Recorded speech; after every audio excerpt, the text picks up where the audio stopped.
Mon message s'intitule « Dépeupler l'enfer pour peupler le ciel ». C'est ce qu'on veut faire cette année, les amis. C'est là où on veut aller. C'est la direction qu'on veut prendre. On veut faire des disciples. On veut aller. On veut se bouger. Au nom de Jésus-Christ, nous voulons dépeupler l'enfer pour peupler le ciel. Quelqu'un dit un grand amen à cela. Alléluia. Oh, on va prier avant d'aller dans la parole, aller dans le message. Seigneur Jésus, merci pour ton onction, ta présence dans ce lieu.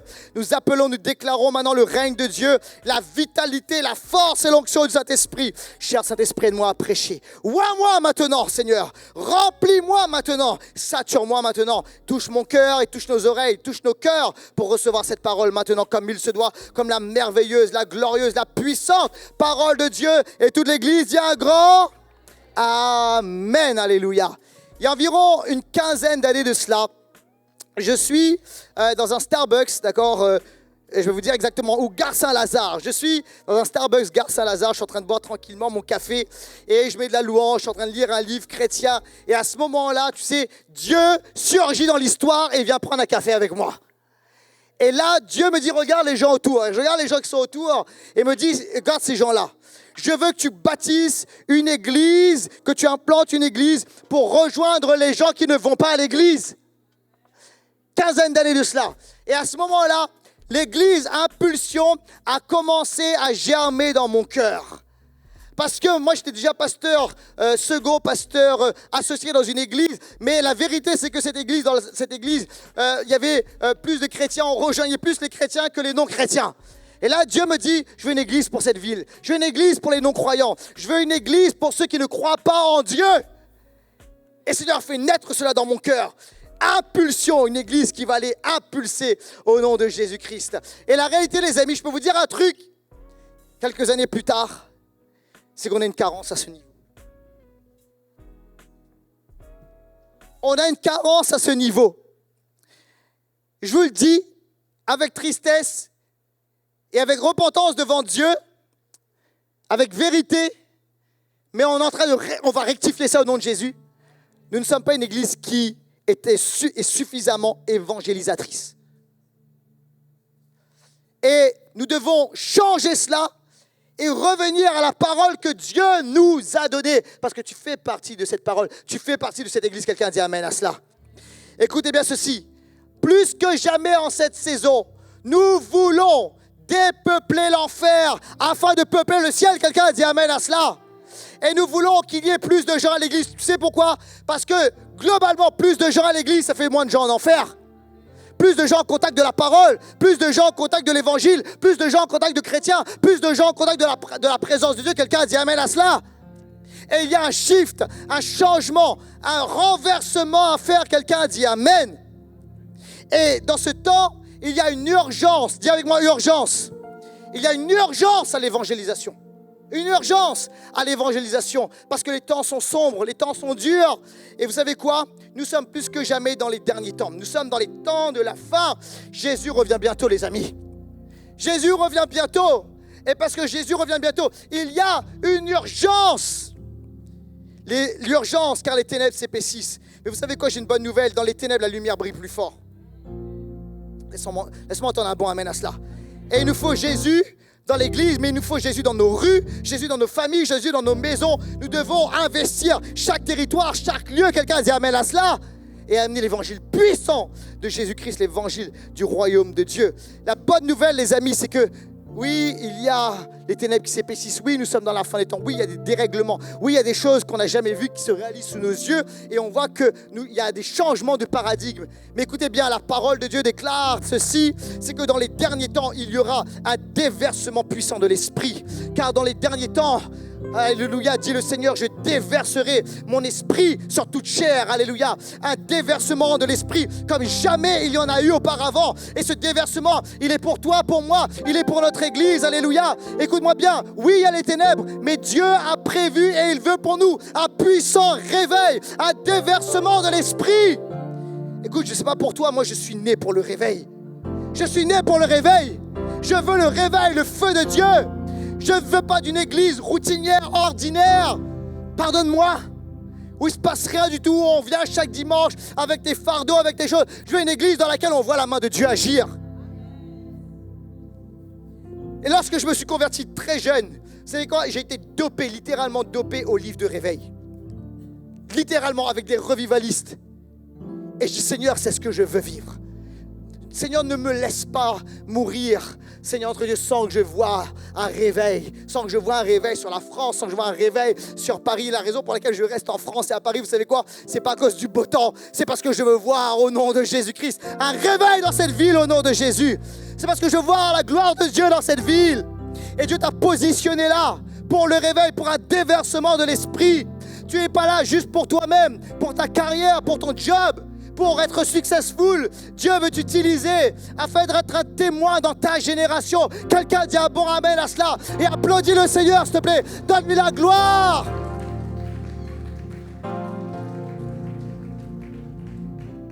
Alors, l'Église, et ça apparaît à l'écran, l'Église est appelée à être un mouvement, pas un monument. L'Église est appelée à être un mouvement, pas un monument. Pour cela, l'évangélisation est indispensable. Aux questions suivantes, je réponds les deux, mon capitaine. Voici les questions. L'Église doit édifier les croyants ou évangéliser les non-croyants? Les deux, mon capitaine.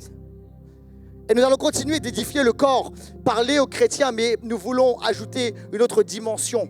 Nous voulons édifier le corps, mais également évangéliser ceux qui ne sont pas encore croyants au nom de Jésus. L'Église doit être missionnelle ou attractionnelle. Ça veut dire, est-ce qu'il faut favoriser l'évangélisation un à un, familiale, relationnelle, etc.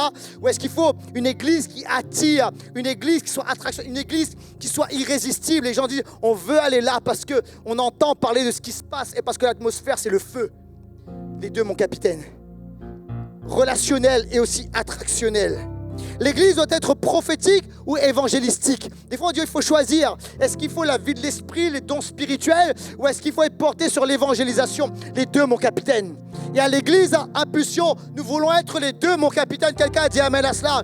Parce que l'Église primitive ne se posait pas ce genre de questions. L'Église primitive était remplie du feu de l'esprit et édifiait le corps et évangélisait. Quelqu'un a dit amen à cela. L'Église primitive était prophétique et elle était évangélistique. L'Église primitive était relationnelle et elle était également attractionnelle. Et le Jésus que je sers, c'était les deux, mon capitaine. Il nous faut, écoutez bien ceci, une onction d'évangélisation comme Jésus. Comment faire, Laurent, pour gagner des âmes? On va faire comme Jésus. C'est simple. On va faire le job de Jésus. On va suivre le meilleur. Yes. Et si tu veux progresser dans un sport, tu fais quoi? Tu regardes le meilleur, tu essaies de faire pareil. Tu suis le meilleur. Alors, on veut une onction d'évangélisation. On va regarder à Jésus, l'approche de Jésus. Et aujourd'hui, on va regarder l'approche de Jésus avec cette femme. Cette femme sur qui on ne pariait pas. Cette femme qui se cachait pour sortir dans un moment particulier là où il n'y avait personne. Cette femme qui était méprisée des Juifs à cause de ses origines. Mais Jésus s'est approché d'elle. Je parle de Jésus avec la femme samaritaine. Et l'approche de Jésus avec la femme samaritaine est puissante et efficace. Et je voudrais te parler, ça apparaît à l'écran, 3 clés, écoute-moi bien, 3 clés pour une évangélisation efficace et puissante. 3 clés pour une évangélisation efficace et puissante. Je rentre directement dedans. Première clé, intentionnelle et pas accidentelle. On va regarder le texte ensemble. Les textes se trouvent dans Jean 4 et on va décortiquer ensemble. Intentionnelle, pas accidentelle. Jean 4, 4 à 7, ça dit ceci. Comme il devait traverser la Samarie, Jésus arriva dans une ville de Samarie appelée Sychar, près du champ que Jacob avait donné à son fils Joseph. Là se trouvait le puits de Jacob. Jésus, fatigué du voyage, était assis au bord du puits. C'était environ midi. Une femme de Samarie vint puiser de l'eau. Jésus lui dit, « Donne-moi à boire. » On va au verset 9. La femme samaritaine lui dit, « Comment, toi qui es juif, tu me demandes à moi qui suis une femme samaritaine ?» Les Juifs, en effet, n'ont pas de relation avec les Samaritains.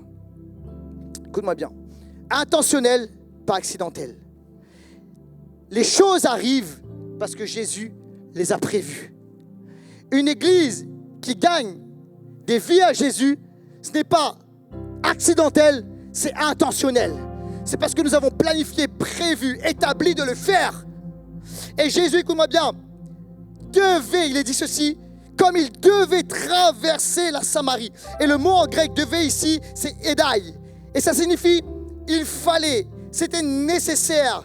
En fait, le mot là, ça parle d'une nécessité divine. Jésus était pressé à l'intérieur. C'était pas juste son chemin et puis j'ai suivi Waze. Non, c'est pas ça.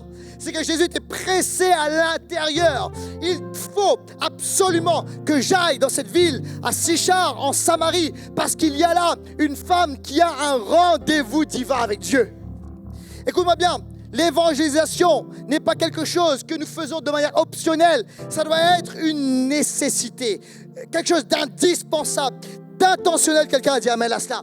Et Jésus est tellement intentionnel qu'il brise 3 barrières. La barrière ethnique, juif versus samaritain.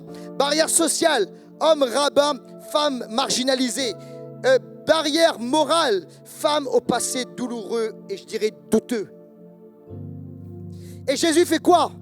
Il est tellement intentionnel qu'il sort du confort religieux, les amis. Écoute bien ceci. Si nous voulons être une église évangélisatrice, nous devons sortir de notre confort religieux. Nous devons sortir de l'entre-nous. Nous devons sortir du kumbaya Seigneur entre chrétiens. T'es là ou pas? Et nous devons être un peu dérangés. Quelqu'un a dit amen à cela. Il est important de sortir de notre confort spirituel. Ça veut dire, oui, mais pourquoi on est tellement bien entre nous? Parce que c'est la mission que Dieu nous a donnée, que Jésus nous a donnée. Il nous a dit, allez. Et allez, il y a cette dimension où il faut sortir de son confort, sortir de notre endroit bien confortable entre chrétiens, etc. C'est ma chaise, c'est mon lieu, c'est mon champ. Nous devons sortir. Quelqu'un a dit amen à cela. Et comprends bien, Jésus va briser des barrières morales, ethniques, pour aller rencontrer cette femme. C'était quelque chose qui était tellement important, une nécessité, quelque chose d'intentionnel. Ensuite, écoute bien, Jésus va faire quelque chose. Il va créer un pont. Et j'appelle ça la pertinence, un point d'accroche. Il ne commence pas en disant, voici ce que la Torah dit. Vous êtes trompé théologiquement. Il ne commence pas à parler de ça. Jésus fait quelque chose, il lui dit, il y a un puits, il y a de l'eau, cette femme vient puiser de l'eau. Il lui dit, donne-moi à boire. Qu'est-ce qu'il fait Jésus? Il crée un point d'accroche. Il crée de la pertinence. Est-ce que vous êtes là ou pas? Que fait Jésus? Jésus crée de l'intérêt dans le cœur de cette femme. Donne-moi à boire. Il lui parle de l'eau. Et après Jésus, l'eau vive, etc. Vous connaissez l'histoire. Donne-moi un peu d'eau. Puis Jésus lui parle de l'eau vive et c'est lui-même l'eau vive. Écoute bien ceci. L'église doit être une église pertinente. Quelqu'un dit amen à ça. Oh, des fois on parle des méthodes. Ok? Est-ce que je peux dire quelque chose? Parfois on a sacralisé les méthodes. Une façon de faire. Et c'est comme ça que Dieu nous a bénis il y a 10 ans, il y a 20 ans, il y a 30 ans. Et alors, on veut garder les mêmes méthodes. Ok? Écoute-moi bien, le message ne change pas, mais la méthode doit être renouvelée. Quelqu'un a dit amen à cela. Vous êtes là ou pas? En fait, nous croyons dans ce Jésus, c'est l'incarnation. C'est-à-dire que Dieu s'est fait homme. Mais Jésus s'est fait homme dans sa génération. Ça veut dire qu'il était habillé, qu'il parlait, qu'il mangeait comme les hommes de sa génération. Quelqu'un a dit amen à cela. Écoute-moi bien, c'est très important. C'est la raison pour laquelle l'Église doit s'adapter à sa génération dans le sens de la forme. Nous devons être pertinents, accrochés. Quelqu'un a dit amen à cela. Est-ce que je peux dire un truc? La musique qui m'a touché lorsque j'étais adolescent, sur laquelle j'ai donné ma vie à Jésus, ça ne touche pas mes enfants.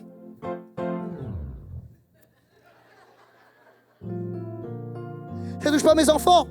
Et moi, je regardais, c'est super, c'est moderne et tout. Mais pour eux, pas du tout. Pourquoi? Parce qu'une autre époque. Et eux, ce qu'ils aiment, c'est autre chose. Ok? C'est un autre style de musique chrétien. La musique chrétienne. Mais ils aiment autre chose. Pourquoi? Parce que c'est une autre génération. Sauf que si moi, je dis, oui, mais c'est ça. C'est là où Dieu m'a rencontré, touché. C'est ça, la vraie louange. C'est ça. Non, c'est ça, les vraies choses. Écoute-moi bien. On va perdre toute une génération. Et moi, je voudrais, au nom de Jésus, que toutes les générations soient représentées dans cette église et que nous puissions gagner du plus jeune au plus vieux. Quelqu'un a dit amen à cela. Je ne veux pas perdre la jeune génération. Au nom de Jésus, je veux les gagner. Je ne veux pas les laisser à Satan. Écoute-moi bien, Satan ne va pas leur faire de cadeaux. Satan, lui, va s'adapter, il va les prendre, il va les croquer. Mais au nom de Jésus, nous voulons les arracher les ténèbres. Quelqu'un a dit amen à cela. Et nous devons rejoindre notre génération là où elle est. Les gens là où ils sont. Et nous devons transformer, s'il faut, même la forme et nous réadapter. Quelqu'un a dit amen à cela. Moi, j'appelle ça the real thing. C'est quoi ça, Laurent? Tu sais, Coca-Cola fait un truc. Est-ce qu'il y a des gens qui aiment le Coca-Cola? Moi, je connais quelqu'un ici, je ne dirai pas son nom, mais suivez mon regard, qui est un buveur de Coca-Cola. Et je me souviens, avant, lorsque on était enfant avec mes sœurs, des fois on le piégeait, on ne mettait pas du Coca, du vrai Coca-Cola, on mettait du cola, tu sais, les sous-marques, etc. Et puis on lui servait ça, et puis il goûtait, il disait « Ah, ça, c'est pas du vrai Coca, ça. » Et tu sais, parce que Coca-Cola, tu sais, il y a une recette secrète a priori. Tu vois, tu ne peux pas la copier, c'est secret, c'est gardé très, très, très secret. Et ce qu'a fait Coca-Cola au fil des années, Coca-Cola a changé la forme. Tu sais, au début, c'était les bouteilles en verre, etc. Après, il y a d'autres types de bouteilles, les canettes. Maintenant, vous savez, il y a même le côté comme c'est girly, les mini-canettes que les filles peuvent mettre dans le sac à main. D'accord? Donc, en fait, l'emballage a changé. Mais écoute-moi bien, des fois, ils ont un peu de sucre, etc. Mais en fait, la recette, là, n'a pas changé. Tu sais pourquoi? Parce qu'ils appellent ça the real thing, la vraie chose. Et on ne changera pas la recette parce que la recette, elle est parfaite. Vous êtes là ou pas? Alors, c'est pareil pour l'évangile, mais en mieux. La recette de l'évangile est encore plus parfaite. Quelqu'un dit amen à cela. Le message ne doit pas changer. Il est intemporel. On ne va pas modifier le message selon la culture, selon le temps dans lequel nous sommes. Nous n'allons pas nous adapter à la morale de notre siècle, aux mœurs de notre siècle. Nous allons continuer de prêcher la vérité, que cela plaise ou non. Quelqu'un dit amen à cela. Ça ne bougera pas, ça ne changera pas. C'est the real thing. Quelqu'un dit amen à cela. Mais nous allons changer l'emballage. Alléluia. Parce que nous voulons atteindre notre génération. Dis un bon amen à cela et acclame le Seigneur, s'il te plaît. Come on. Come on. L'apôtre Paul a dit ceci: je me fais tout à tous, juifs avec les juifs, grecs avec les grecs. Il savait s'adapter. À un moment, l'apôtre Paul se bat pour qu'il n'y ait pas la circoncision, puis à un moment, il va circonciser quelqu'un. Pourquoi? Parce qu'il veut qu'il s'adapte à la cible à atteindre. Est-ce que tu es avec moi ou pas? Il y a une stratégie ici. Est-ce que tu es là à l'église? Dis amen si tu es avec moi. Ensuite, écoute, il y a une invitation. Verset 10. Jésus lui répondit: si tu savais, j'aime ça. Quel est le cadeau? Quel est le cadeau, le don, le doréa ici? Quel est le doréa de Dieu?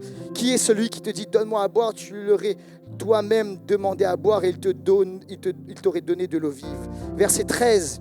Jésus lui répondit: toute personne qui boit de cette eau-ci aura encore soif. En revanche, celui qui boira de l'eau que je lui donnerai n'aura plus jamais soif. Et l'eau que je lui donnerai deviendra en lui une source d'eau qui jaillira jusque dans la vie éternelle. Et la femme lui dit: Seigneur, donne-moi de cette eau afin que je n'ai plus jamais soif et que je ne vienne plus puiser ici. Jésus dit: il y a un cadeau pour toi, il y a un doréa pour toi. J'ai quelque chose de gratuit, sans mérite. Tu n'as pas besoin de le mériter. C'est la grâce. C'est un cadeau. Écoute-moi bien. L'évangélisation, c'est la bonne nouvelle. L'évangile, c'est une bonne nouvelle. Quelqu'un a dit amen à cela. Le royaume de Dieu, c'est une bonne nouvelle. Et l'Église doit dégager cette bonne nouvelle. Dis amen à cela. On doit libérer cette bonne nouvelle. Sur nos visages, si nous avons été touchés par la grâce, nous devons libérer la grâce. Quelqu'un a dit amen à cela.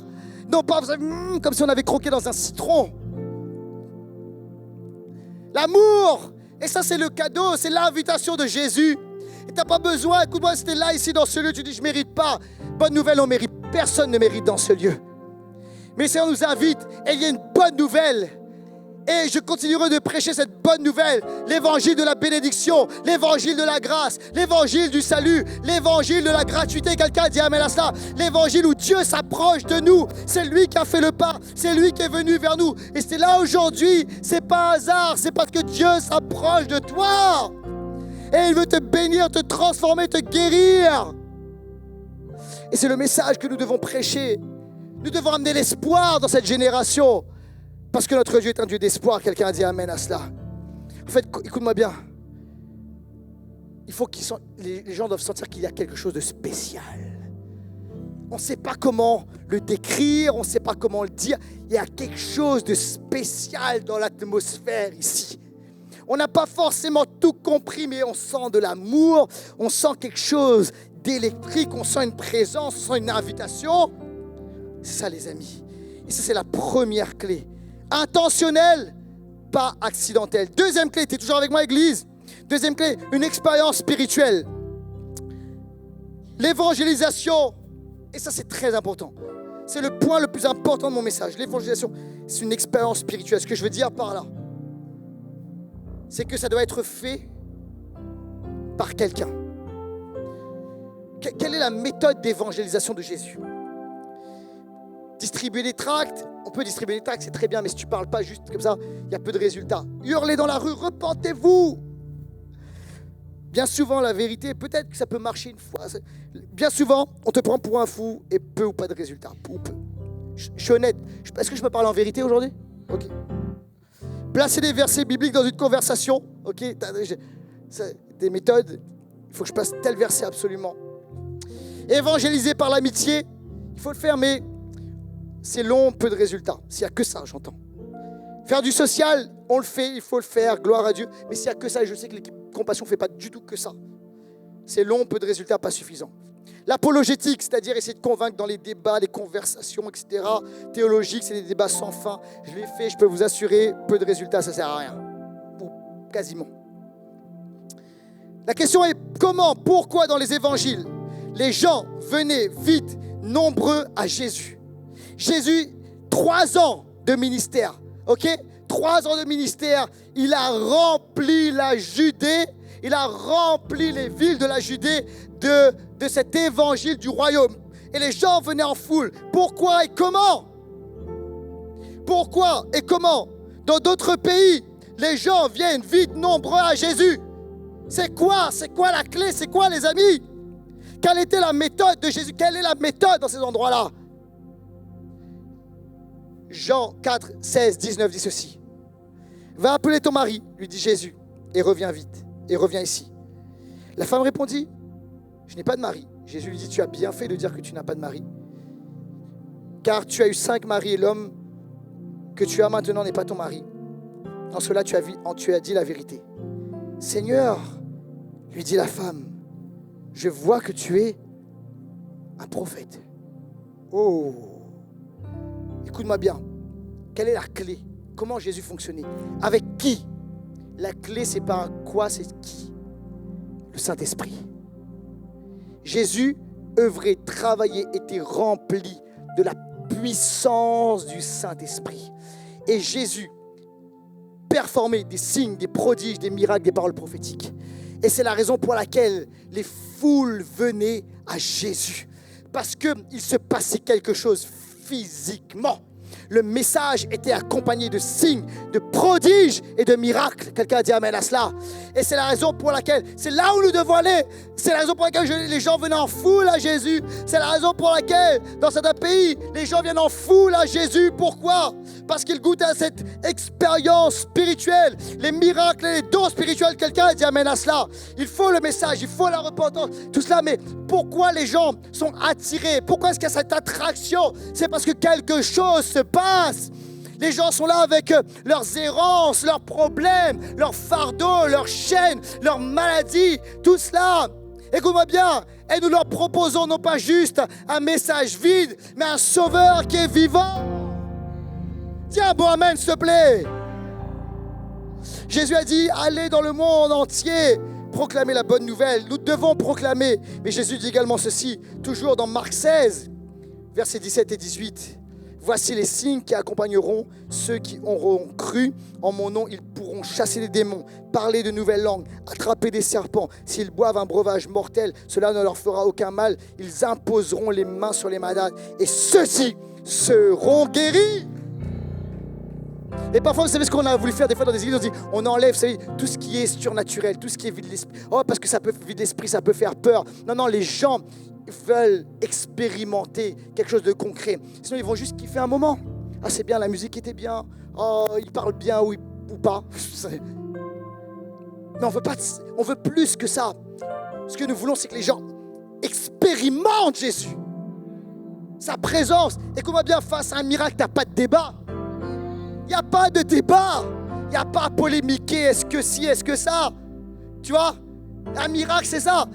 J'étais comme ça avant. Voici, je suis venu à Jésus. Voici que c'est passé. Transformation, point barre, hop, on remballe. Vous êtes là ou pas? Il n'y a pas de débat.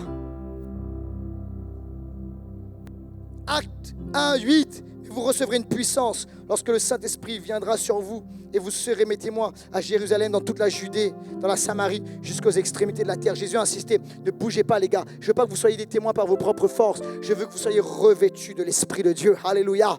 Mon message est simple, il est basique, il est lisible. Mais écoute-moi bien, des fois ce qui est simple, basique et lisible, nous ne le vivons pas. Écoute-moi bien, Jésus nous a tout donné parce qu'il nous a donné le Saint-Esprit et sa parole. Alléluia. Alors, l'évangélisation, je crois dans les méthodes, mais l'évangélisation efficace ne repose pas premièrement sur des méthodes, mais sur la puissance de l'Esprit de Dieu. Alléluia. Il faut recevoir un baptême de feu, un baptême de gloire. Alléluia. Et je parle de l'évangélisation par les miracles et par la puissance. Alléluia. Il s'est passé un truc avec cette femme. Je ne l'avais pas vue jusqu'à cette semaine. J'ai lu ce texte un certain nombre de fois, mais je ne l'avais pas vu avant. On lit ensemble. Jean 23, 26. Mais l'heure vient, et elle est déjà là, où les vrais adorateurs adoreront le Père en esprit et en vérité. En effet, ce sont là les adorateurs que le Père recherche. Note bien ceci. En esprit et en vérité. L'heure vient, elle est déjà là, dit Jésus. Dieu est esprit, il faut que ceux qui l'adorent en esprit et en vérité. Écoutez bien ceci. La femme lui dit, je sais que le Messie doit venir, celui qu'on appelle Christ. Quand il sera venu, il nous annoncera tout. Jésus lui dit, je le suis, moi qui te parle. Jésus va expliquer quelque chose à cette femme.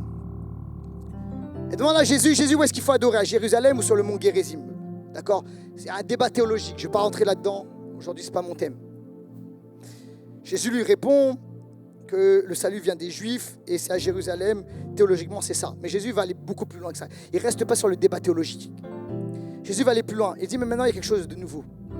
Il dit, en fait, c'est plus une histoire de lieu. On va aller au-delà, Madame la Samaritaine, on va aller au-delà de la religiosité. Madame la Samaritaine, je te parle d'un temps nouveau maintenant. J'amène maintenant un temps nouveau. Je te parle d'une expérience spirituelle. Il dit en fait la vraie adoration, la vraie vie. En fait, c'est pas aller sur un lieu, c'est pas la religiosité. C'est quelque chose qui se passe à l'intérieur dans ton esprit. En fait, c'est le Saint-Esprit qui va connecter avec cette partie en toi qui est ton esprit. Et en fait, ça va te pousser à adorer Dieu. Toi qui n'étais pas un adorateur, toi qui n'étais pas une adoratrice de Jésus, en fait, quelque chose va se passer et va te convaincre d'adorer le véritable Dieu. C'est ce que Jésus est en train de dire là, cette femme. Et alors, il y a un truc qui m'a choqué. La femme dit quelque chose.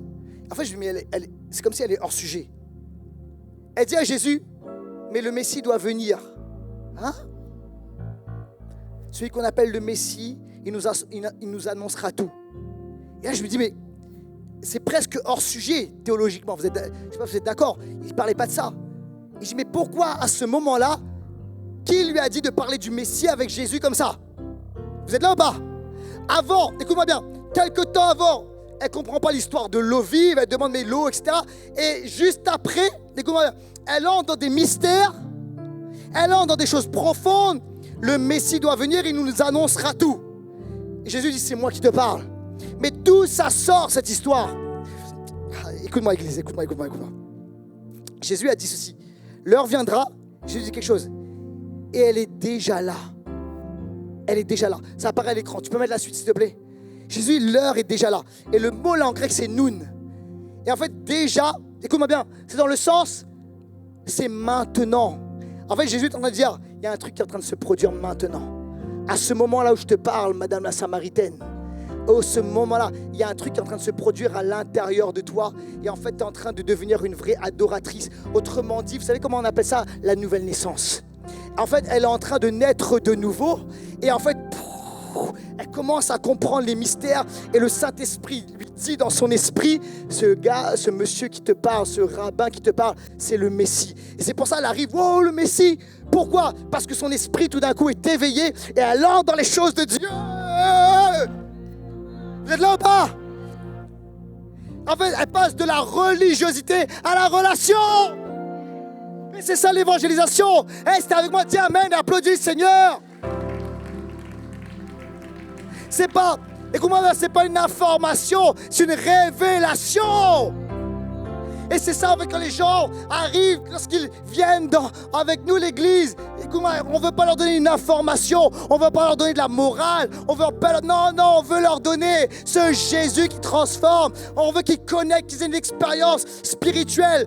Ils ne savent peut-être pas comment le dire, mais Jésus est venu, quelque chose s'est passé, quelque chose s'est produit. Il y a un changement. Quand Jésus a touché ma vie à 13 ans, j'avais très peu de connaissances bibliques. Mais tu sais quoi? Quelque chose s'est produit à l'intérieur. Tu sais, je te dis, à 13 ans, tu n'as pas forcément, tu as trop l'impression d'être un gros pécheur. Tu vois? Surtout quand tu es un peu mieux que tes copains. C'est ce que je veux dire? Et en fait, là, Jésus est venu me transformer un dimanche après-midi. Et je ne sais pas ni comment, ni pourquoi, comment ça s'est produit. Je suis tombé à genoux. Et j'ai pleuré toutes les larmes de mon corps. Et j'ai dit pardon, Jésus. Pardon. J'étais convaincu de pécher à ce moment-là. Et après, j'ai senti de l'amour, comme les bras de Jésus qui venaient me prendre. Tu sais quoi? Personne ne m'avait éduqué spirituellement à ce que je devais ressentir. C'est le Saint-Esprit qui m'a fait naître de nouveau. Et je suis passé, comment dirais-je, de quelqu'un qui était de culture un peu chrétienne, comme ça vaguement, à un véritable adorateur en esprit et en vérité. Une expérience. L'expérience, tu ne peux pas remettre en question l'expérience spirituelle. Quelques années de cela, la sœur de ma mère, ma tante, une femme dure contre Dieu, pendant des années très dures contre Dieu. Elle renoue un peu le contact avec eux, avec mes parents. Et en fait, mes parents commencent à lui partager l'évangile. Mais il y a quelque chose qui s'est produit lorsqu'elle a fait une expérience spirituelle. Un jour, elle appelle mes parents en disant qu'elle a des douleurs terribles au niveau du dos. Terribles. Et elle habite dans le sud de la France. Et elle dit qu'elle est complètement bloquée. Elle a fait des examens. Ils ont essayé des choses, ça ne marche pas.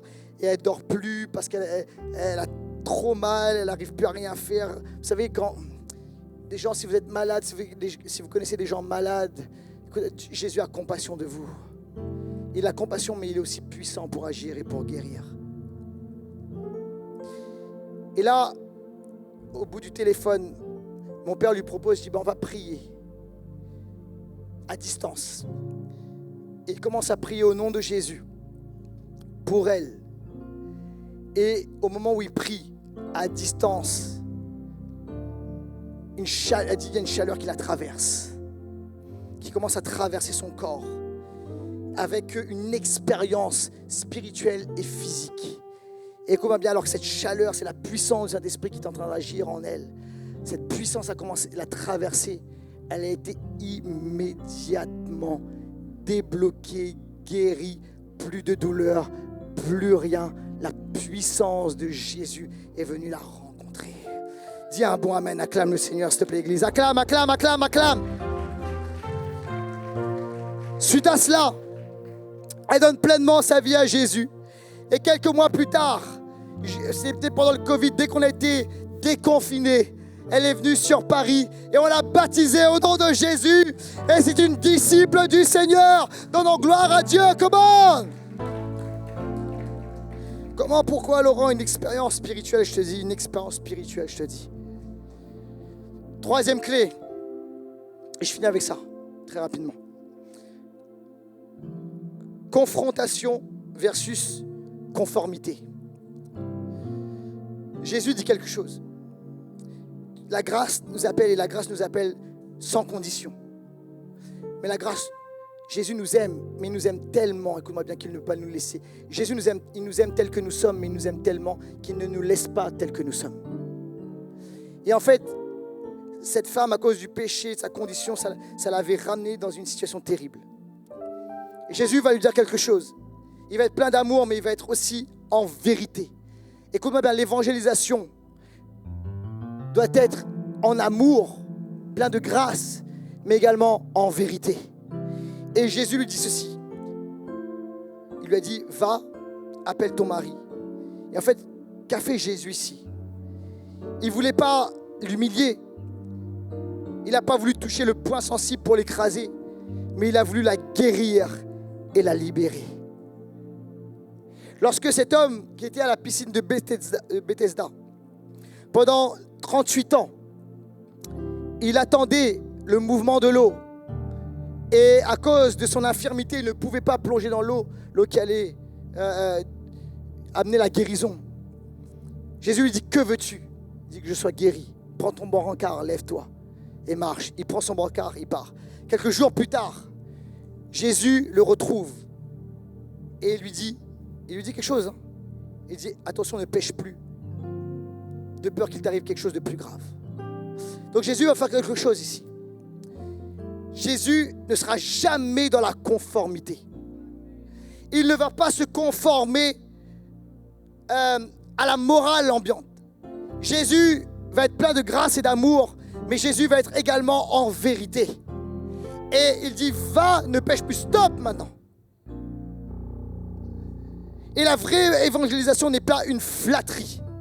Et parfois, vous savez, le piège, la tentation, c'est parfois de se conformer un peu ou de mettre de l'eau dans son vin pour pouvoir attirer, etc. et plaire. Je peux vous dire un truc, vous savez, les églises là, qui se conforment, parce qu'il y a des églises qui se conforment au siècle présent, qui se conforment à ce que la morale peut dire, etc. et qui s'alignent. Et je peux vous dire un truc, vous savez quoi? Il faut dire aussi pour gagner plus de monde. Dans ces églises-là, vous savez ce qui se passe? Bien souvent, ces églises-là sont vides. Vides. Vous savez pourquoi? Parce que ce n'est pas la flatterie qui touche. C'est la puissance de l'évangile qui est en grâce et en vérité. Quelqu'un dit amen à cela. Et il y a une distinction entre les ténèbres et la lumière, entre le bien et le mal, entre le royaume de Dieu et le royaume de Satan. Quelqu'un dit amen. Et c'est la raison pour laquelle nous ne devons pas avoir peur, avec grâce, mais aussi avec vérité, de confronter et de dire la vérité au nom de Jésus. Alléluia. Et regardez ce qui prend place. Et je finis avec ça, dernier verset. Versets 28 à 30. Alors la femme laissait sa cruche. Écoute-moi, le symbole de laisser sa cruche, elle laisse sa condition. Elle était venue à midi, là quand le soleil tape fort. Le soleil du Moyen-Orient qui te brûle la peau. Elle est venue à midi, pourquoi? Parce qu'il n'y a personne. Mais regardez ce qu'elle va faire. Elle laisse sa cruche, elle laisse cette condition de femme méprisée, de femme délaissée, elle laisse cela. Et regardez ce que dit la Bible, elle s'en alla dans la ville et elle dit aux habitants, elle n'a plus peur, elle est libérée. Elle qui se cachait, c'est une nouvelle personne.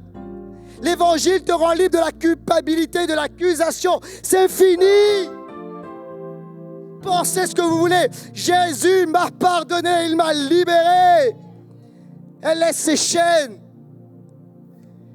Il dit aux habitants, venez voir un homme qui m'a dit tout ce que j'ai fait. Ne serait-ce pas le Messie? Et ils sortirent de la ville et vinrent à lui.